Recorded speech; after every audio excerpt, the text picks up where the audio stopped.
This is Ag Matters PM from the Iowa Agribusiness Radio Network, brought to you by the Iowa Soybean Association, your source for the latest Iowa ag news headlines right here in the heart of the heartland. With reports from our award-winning team of Dustin Hoffman, Riley Smith, Mark Magnuson, and Andy Peterson. Now, from the IARN studios in Des Moines, here's Riley. Good day and welcome to Ag Matters PM on the Iowa Agribusiness Radio Network. I'm Riley Smith. Today's Friday, August 22nd of 2025, and we are so glad you can join us for today's show. In today's episode, I talk with LG Seeds agronomist David Hoy. He's based in Northeast Iowa. We talk about the crop conditions that he's seen up there, especially when it comes to disease pressure like southern rust. We'll also have a check of the closing markets with Curt Kimmel of agmarket.net. But first off, here is my conversation with David Hoy. Once again, he is a Northeast Iowa LG Seeds agronomist. We start off talking about how the crops have grown so rapidly this year that it's causing a few issues. We're seeing a surprising amount of corn that is really moving quickly through its reproductive stages. We've got a lot of corn that is soaking up those heavy GDUs that are out there with that heat that we've recently got, along with all the moisture, and it's really cranking through its reproductive stages. So as we look at the crop growth cycle, it's really moving quite along fast. So we've got a little bit of southern rust moving in, which is always a concern. Hopefully our corn that's moving faster is going to be kind of cooked and baked by the time the southern rust really gets cranked up, though. Hoy said that farmers should get out in their fields now to start making game plans for harvest.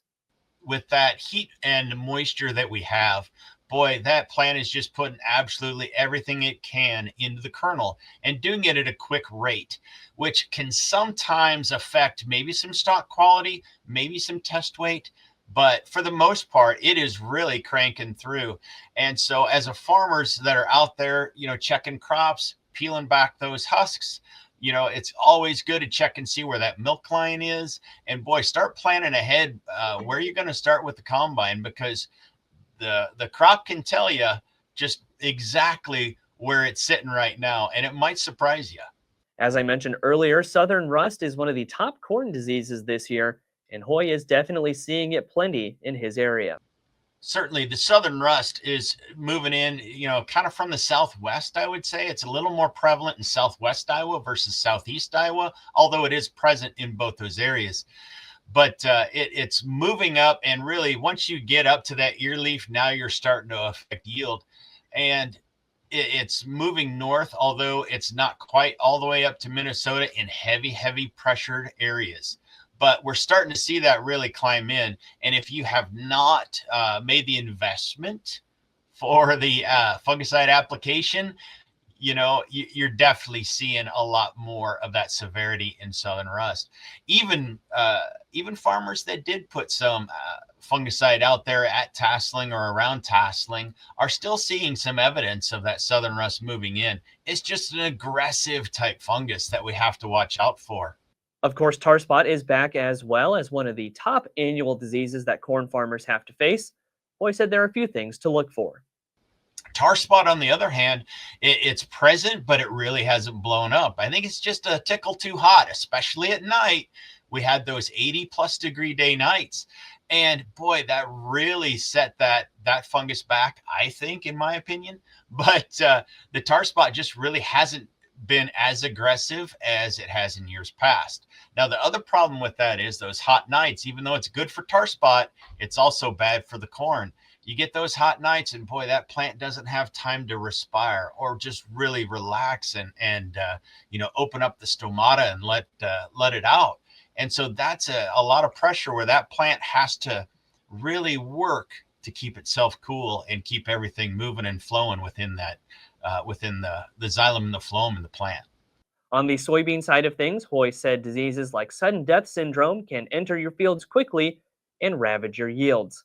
With pod fill happening right now, it's very important to get on top of those diseases. Absolutely. Getting into soybeans, like you said, we have the brown stem rot, the sudden death syndrome, all those acres out there that are starting to peel off and look a little bad now. Those are going to be crispy dry. And so if I'm out there with the soybeans, I want to make sure that I emphasize going to those areas first, just to get as many of those soybeans out of the field as I can quickly. And when we look at the corn side, certainly with all this moisture, boy, we know that that's probably pushed some of the nitrogen down through the soil profile and maybe forced that plant to take a little bit of its resources from the stalks. So if I'm out there, I'm making sure that I'm pinching the stalks as I go down there, checking those fields as we get closer to harvest time. And if I can squeeze those stalks, I know that, boy, the next big windstorm like we got here lately, that might kink those plants over and cause for a headache when it comes to harvest.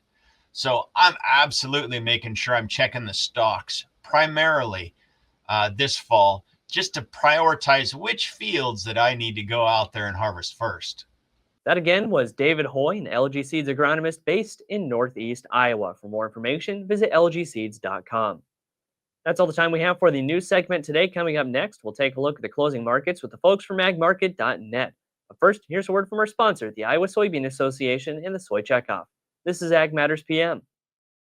Iowa Soybean Association is driven to deliver for Iowa's 40,000 soybean farmers. We're proud to provide objective agronomic research, a helping hand with soil and water stewardship, and timely industry news powered by the Soybean Checkoff. Learn more at iasoybeans.com. It's time now for the Ag Matters PM Closing Market Summary, your source for market analysis and settlement prices from the day's trade in Chicago, courtesy of the folks at agmarket.net.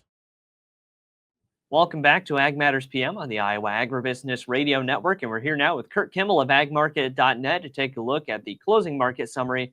First off, Curt, what do we see going on in the grain markets today? Well, we held in there fairly well. Corn was down 1 to up 1 on the day, but up about 6 cents on the weekly chart. Soybeans 2 to 3 higher, but they were up 15 to 16 cents on the weekly chart. The beans are about 70 cents off the low there, so they've had a spectacular up move here over the last week, 2 weeks. So they're getting up to some resistant levels. Wheat futures down 1 to 2 in Chicago. They were down 1 to 2 cents on the week, but they're trying to hang in there. A lot of news was thrown at the market this week, so today's close is just a day of consolidation. We'll come back in here on Monday and kind of see which way the wind's blowing. This afternoon, we'll have the Midwest Pro Farmer Crop Tour numbers. It might have a little bit of effect on the market here this week, but that's just another gauge to look at other than the other news we saw here this week.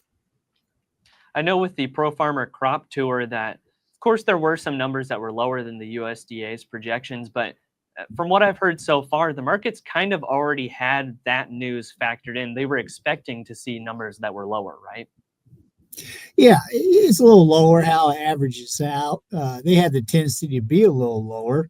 But the main thing I got out of it is when the participants walked out of the fields, particularly in Iowa there, they were orange. I mean, they were just rushed thick as thick it could be.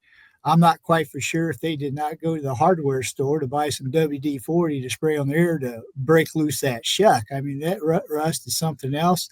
This fall, you're going to see pictures of combines. They're not going to be the same color they went into the field with. So main concern there or idea is test weights, and that can be a huge determinant. So we'll see how that unfolds here. But as far as the other news this week, we saw some corn sales. Spain stepped in. Mexico was a big buyer this week. Export sales remain really strong. Other part was the bean oil. It was a bottle rocket here as we head into the weekend on just this exemption news. We'll see how that unfolds. That helped the whole soy complex in general here. Commodity funds were buyers going home. We'll see how the option expiration unfolds here. The puts and calls went off here on Friday. We'll see if that affects the open interest coming in here Monday morning. And then over on the livestock side of things, how do cattle and hogs trade today? Oh boy, cattle. It's just there's no top. It just keeps Energizer bunny rabbit just keeps going. Fats $1.80, $3 higher, up over $7 on the week. Feeders up 400 to 460, up $16, $17 on the week. Cattle on feed report this afternoon. The on feed average is 98, placements 91, marketing average guess is 94. We just continue to see a tight number in the beef side of the equation. Hogs up 70 to $1.20. They're up $1.30 on the week. The back end made some new highs. The higher beef, I would think, would hopefully increase pork demand. But if you're a livestock producer, take a look at booking some feed here with the wide basis and these lower prices. There's some opportunity to lock in some margins. All right, Curt, lots of great information today. For anyone who would like to get in touch with agmarket.net and learn more, how can they do that? 1-800-779-151-FAG, agmarket.net, or else we'll be at the Farm Progress Show this coming week. We'll have a booth there in the tents. Of course, we look forward to seeing you guys at the Farm Progress Show as well. Curt, thanks so much for your analysis today, and have a great weekend. Take care. Have a good one. That again was Curt Kimmel of agmarket.net. We'll take a look at how the numbers close through the market window at iowaagnet.com. At the close, September corn up 1 even at 388 1/4. September soybeans up 2 even at 1036 1/2. September soybean meal down 10 cents at 296.70. Soybean oil up $1.20 at 54.84. Chicago wheat down 2 1/4 at 504 3/4. Kansas City hard red wheat down 5 1/4 at 498 even. Minneapolis spring wheat up a penny at 570 1/4. September oats down 5 even at 318 1/4. On the Merc, October live cattle up 315 at 237.87. September feeders up 465 at 362.67. October lean hogs up $1.27 at 91.20. Pork cutout went unchanged at 102.22, and September Class 3 milk down 14 cents at 18.25. That's been a check of the closing markets here on Ag Matters PM, and that also brings us to the end of today's show. You can find all of our content on our website at iowaagnet.com. Also find us on social media at Facebook, X, LinkedIn, and TikTok, and find our video content as well as previous episodes of AM PM on our YouTube channel. Make sure to subscribe and hit the notification bell to see when those videos go live. Don't forget to check out as well our free morning, midday, and closing market podcasts, as well as the Iowa Ag Matters podcast and Pods Potential. Find those on your favorite podcasting services at Apple, Amazon, Spotify, and Podbean. From the Iowa Agribusiness Radio Network studios in Des Moines, I'm Riley Smith. On behalf of Mark Magnuson, Dustin Huffman, and Andy Peterson, we thank you for watching. This has been Ag Matters PM.